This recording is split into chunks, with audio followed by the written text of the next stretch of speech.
Habari za mchana ndugu waandishi wa habari.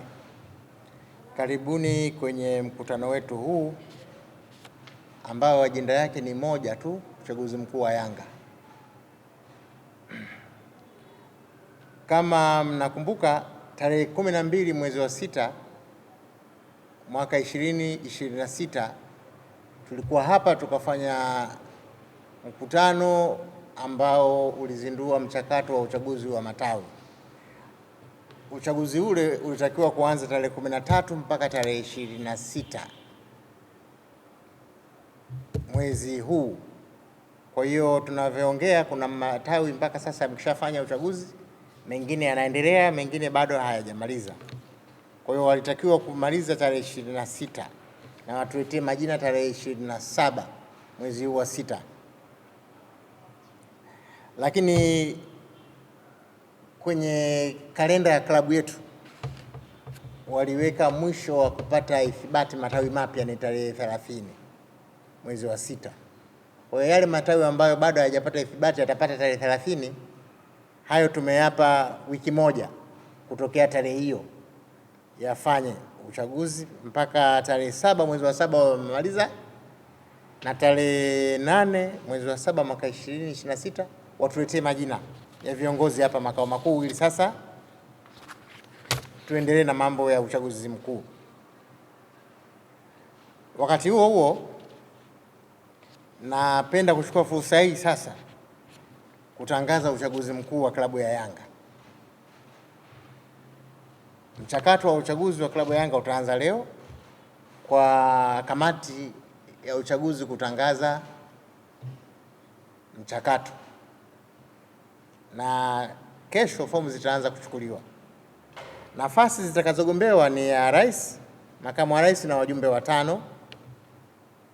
Sifa za wagombea ziko kwenye ibara ya 26 ya katiba ya Yanga. Kwa hiyo kila mgombea anayetaka kugombea apitie katiba ya Yanga, angalie pale ibara ya 26, lakini pia angalie na kanuni za uchaguzi za wanachama wa TFF ibara ya 9. Kuna sifa pale zote zimeainishwa. Kwa hiyo aangalie, ajipime, akiona anatosha aje achukue fomu. Fomu ya rais itatolewa kwa shilingi 200,000, rais na makamu wa rais kwa shilingi 200,000. Wajumbe wa mkutano mkuu wajumbe wa kamati ya utendaji, fomu ni shilingi 100,000. Utalipa pesa kwenye akaunti ya Yanga ambayo itatolewa kwenye matangazo huko, alafu unachukua fomu, unarudisha na deposit slip. Sasa mchakato wenyewe ni kama ufuatao. Kalenda ya uchaguzi. Leo tarehe 24 mwezi wa 6 mwaka 2026 ndio tunatangaza mchakato kuanza. Tarehe 25 mwezi wa 6 mpaka tarehe 29 mwezi wa 6 mwaka 2026 kuchukua na kurudisha fomu za kuomba uongozi. Tarehe 30 mwezi wa 6 mpaka tarehe 1 mwezi wa 7 mwaka 2026 kikao cha mchujo wa awali kitafanyika na tutabandika majina yaliyopita kwenye mchujo wa awali. Tutawajulisha wajumbe kwa njia ya barua na matangazo mengine.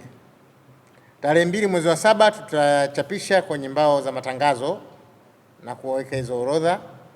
Tarehe 3 mpaka tarehe 5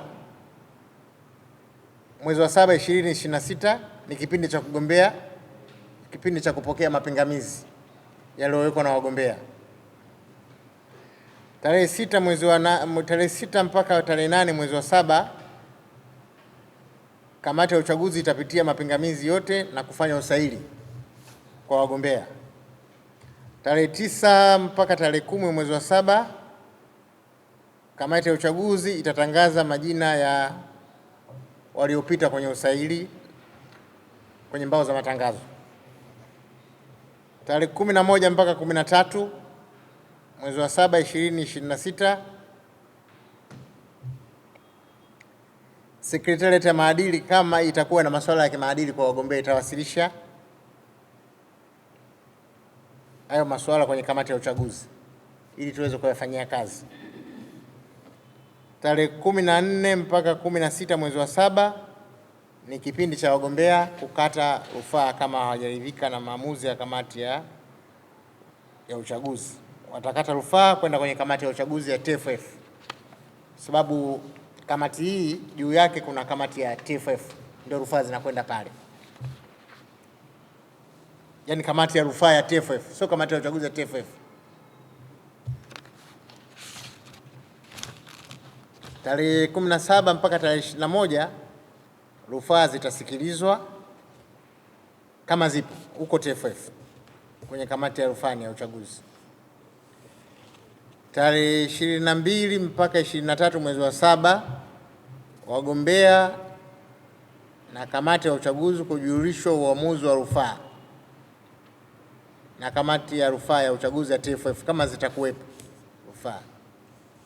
Tarehe 24 mwezi wa 7 kamati ya uchaguzi yetu ya Young Africans itachapisha orodha ya mwisho ya wagombea na kubandika kwenye mbao za matangazo. Tarehe 25 mwezi wa 7 mpaka tarehe 1 mwezi wa 8 ni kipindi cha kampeni kwa wagombea. Tarehe 2 mwezi wa 8 mwaka 2026 ndio siku ya uchaguzi mkuu wa klabu ya Young Africans. Asanteni sana.